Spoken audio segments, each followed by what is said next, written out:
Hello hello म बसेको ठाउँमा घुम्दै आएको होइन। अनि यहाँ घुम्दै आएको त यहाँनिर त आम्मामामा कति बेसी निहुँ फलेछ। यो चाहिँ एउटा हामी बसेको पहिलादेखि जन्मथलो हो। एकदम रमाइलो हुँदो रहेछ कि यहाँ बस्न। अब कति यहाँ बस्न पाऊँ जस्तो त्यस्तो खालको पनि हुने रहेछ। यति रमाइलो अहिले चाहिँ हेर्नु गाई पानी परिरहेको छ।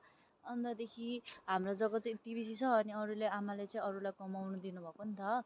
अनि अरूलाई कमाउनु दिनुभएको अनि घाँस काट्नु आउन भनेर त्यसको लागि आएको थियो। अनि हामीले चाहिँ हेर्न आएको कस्तो भएछ बारीहरू भनेर हेर्न आएको। अनि मेरो दिदीहरू चाहिँ होइन उता पर हिँडिरहनु भएको छ हिँड्नु ल।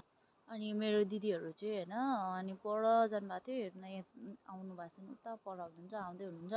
अनि त्यहाँदेखि यति पानी पऱ्यो अहिले त यति बेसी पानी पऱ्यो कस्तो रमाइलो कि यति रमाइलो मलाई त यति यहीँ होइन यति रमाइलो कस्तो खुसी लाग्यो। जे होस् आफू जन्मेको ठाउँ चाहिँ धेरै रमाइलो हुँदो रहेछ क्या रमाइलो लाग्दो रहेछ।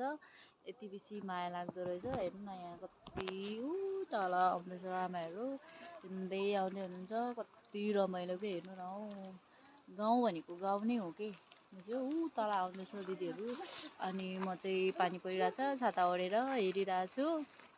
अनि मेरो दिदी चाहिँ तल जग्गाको बारेमा खिच्दै आउँदै हुनुहुन्छ होइन कति खिच्न छ। मेरो आमा चाहिँ उताबाट जानुभयो अनि पानी पऱ्यो यति भन्दा भन्दै पानी पऱ्यो।